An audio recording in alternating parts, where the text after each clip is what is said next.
stuff for Spot to do.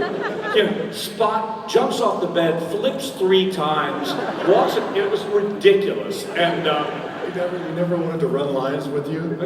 well, no, he was too arrogant to run lines with me. There was only one time in the entire series that Spot delivered on the first take, and it said in the script, Data feeds Spot tuna fish out of a can. And first take, Spot got it.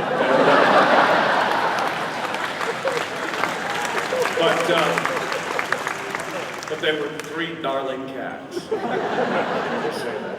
Actors generally hate working with animals, I would say. And Luther Adler, who's a famous Yiddish actor, said, I don't work on stage with children, monkeys, or Zero Mostel. They just everybody just immediately goes to the cat in this case, or the kid, you know, so you're out of the scene as much as you try. Yeah, and a lot of the kids in Hollywood are really horrible. The showbiz kids, I mean, really horrible. I mean, there was a child, no names. On the second day of filming, I went up to this kid and I said, look you,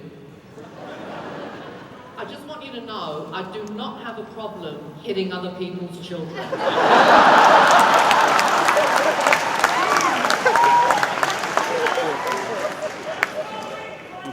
No, it wasn't Will Wheaton.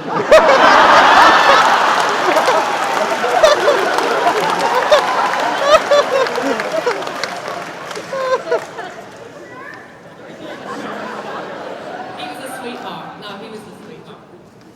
Are we good? Next question.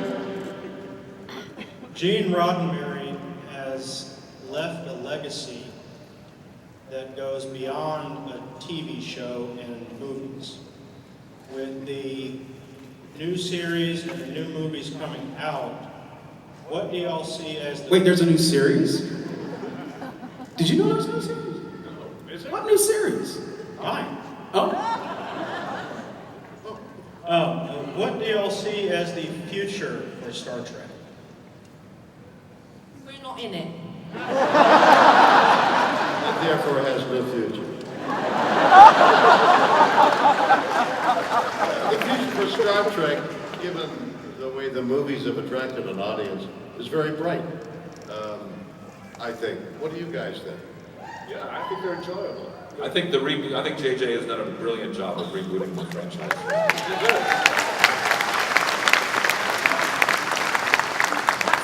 Q is in the new Star Trek universe. Did you know that? I'm serious. What's that? In the comic books, Yeah, they're not. they just sent me a comic book. Q is screwing around with the new Star Trek people. Are Yeah. you in the next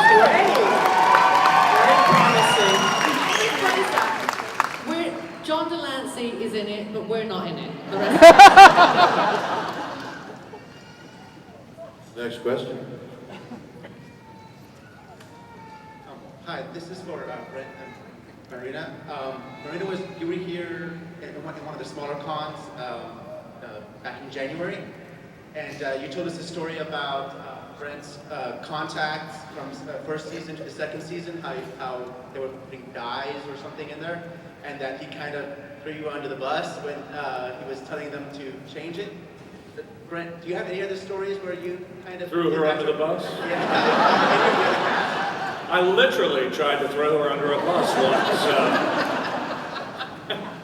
What are you talking about? No, it's when you know when we had the contact lenses in the first season were painted? Yeah. And then you came to me like the second day of filming on the second season and you said to me, Marina, they want me to go back to the original lenses because the new ones aren't yellow enough. Right. Remember? And I went, you're gold. Who cares if the bloody lenses aren't yellow enough? You're effing gold, for God's sakes. And I said, get on the phone and tell them that will they be responsible for your eyesight? Do you remember any I of do. this? And then you got on the phone in the makeup trailer and you spoke to David Livingston. Yeah. You said, Marina told me to call you. That's right. And you were punished for that, weren't you? I was always punished. Yes.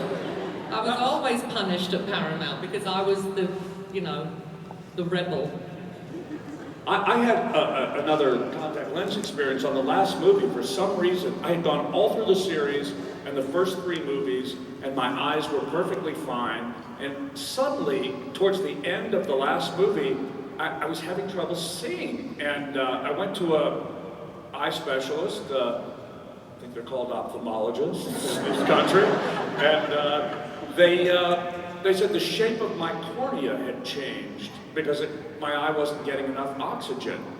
And I thought, I've got a huge lawsuit on my hands. I'm going to be a very, very wealthy man. I'm going to buy Paramount Pictures one day. And they said, no, they will go back to normal, and they did. But, so we all have disappointments in our lives.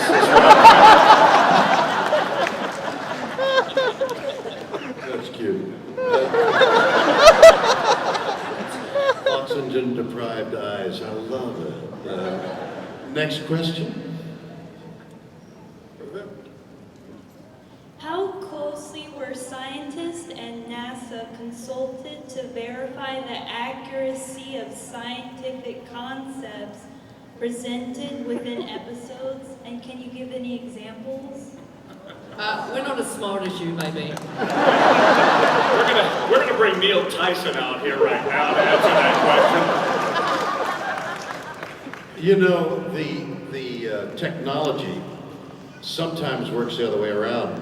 Scientists get ideas from science fiction suggestions, and it's happened more than occasionally, where a science fiction writer suggests something and scientists then try and find a way to make it work because of the imagination involved.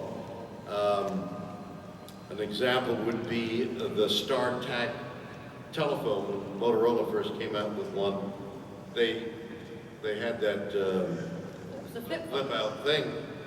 And I was in an airport shortly after my series was canceled with one of those Motorola phones. And I had it flipped out and I was talking to somebody. And a crowd gathered, and I didn't know why. But the Navy came to see the ergonomics of the bridge.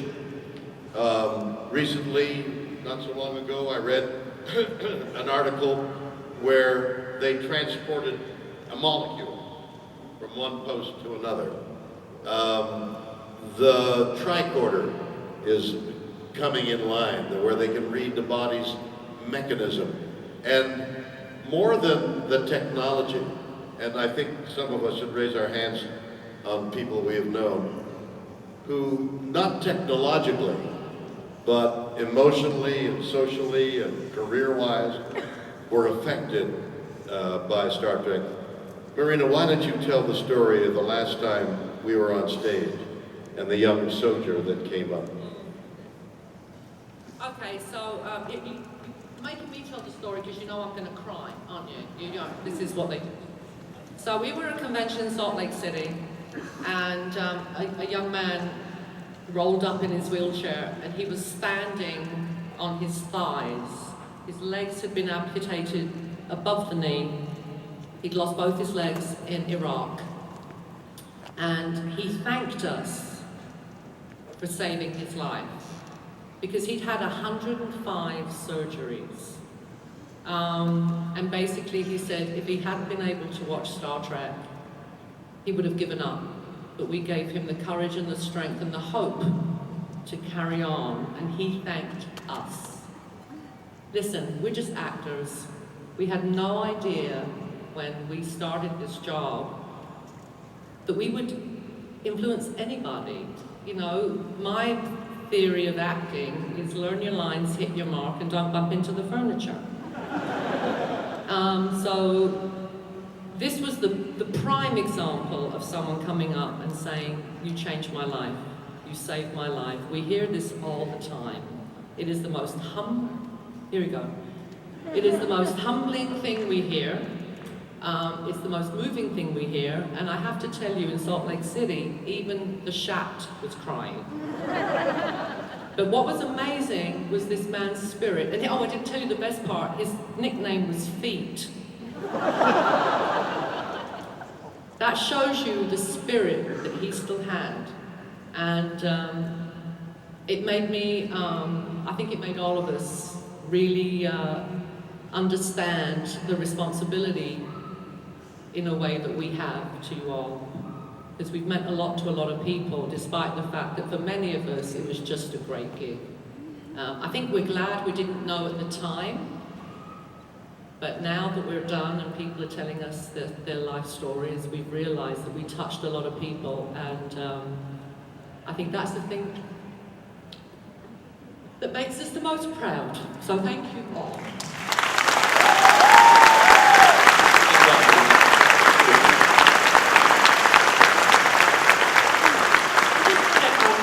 One thing to that story, though, since I have you guys all in rapt attention here.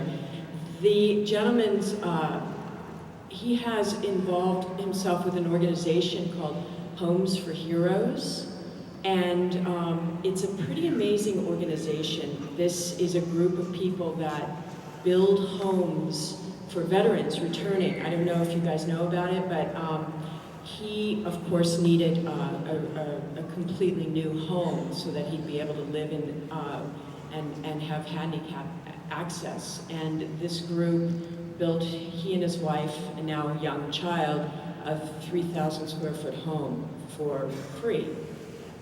And so it's called homesforheroes.com. Look it up, get involved. These guys need help. And boy, do they need help. They really do. You know, part of the problem, I know it's gotten really serious, but part of the problem is with technology, we're just talking about technology, a lot more boys are coming home than did in the past, and we just don't have the facility to deal with so many injured heroes coming home. And so we really need to do more to make sure that these boys who are given everything to us are treated like they come home. John? Say something, Joe? Oh, well, just in answer to your question, that everything in the continuum was verified by scientists here on Earth.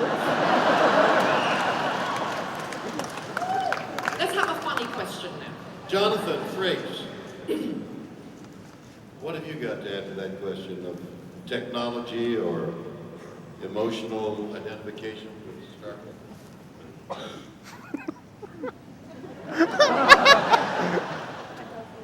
Hard to be funny after that. It is, I'm going to try. Yeah, it was lovely, Marina. That was very well spoken. And thank you for remembering the organization, Denise. That was one of the most significant events in our history together, I thought, that night in Salt Lake City.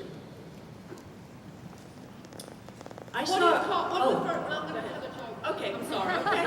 What is the first thing that French kids learn in school? I surrender. How to say I surrender in 5 languages.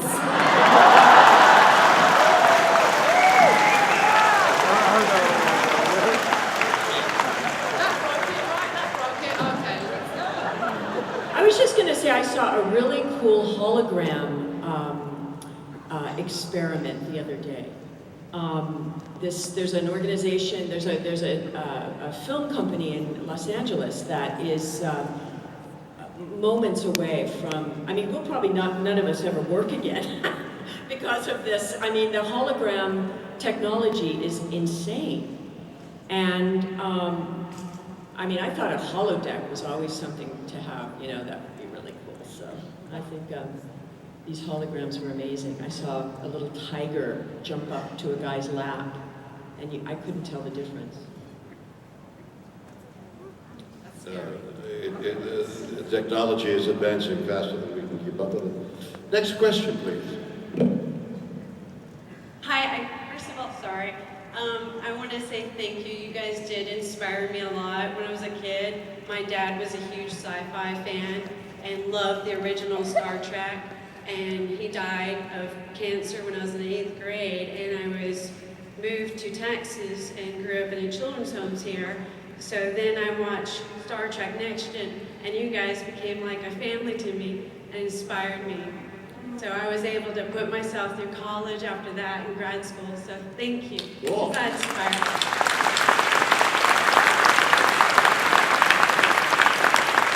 Did you have a question that you Yeah. want to ask? Yes, sir. Also, I'm in love with John Delancey and Brent We all are. Spiner. I had a nickel for every time I heard that. Is your question, is John married? I know he is, but we could do a reality show. Who knows? I'm taking a boat trip. He's got room for another passenger, I hope. What's your question? I was wondering if any more of you are going to be acting in any more sci-fi shows and creeping us out more so than zombies, or in any more of the sci-fi movies. Thank you. Well, Denise, you have to answer that. Well, I'm working on The Walking Dead, but and speaking of which, Chandler Riggs, by the way, a child actor, is one of the most amazing kids I've met. I love him, so that's a shout out to him. But you were asking specifically if we were doing any sci-fi stuff, and you know, I'm always up for doing any sci-fi shows. I hope someone gives me a script. Well, I would think that the fantasy and horror and sci-fi sort of march hand in hand at a Comic-Con. So that's why I presume that you playing in that show led to that answer. Listen, everybody. The cast here are the most wonderful, gregarious, friendly, talented people I've ever met. And we are delighted to be in front of you. We're delighted to have spent this time with you. We need to go now, but let's make sure we all meet again, perhaps in Dallas, perhaps somewhere else. But it's been a joy to be with you. Thank you. Thanks, everybody. Thank you. Thank you, Dallas. Thank you.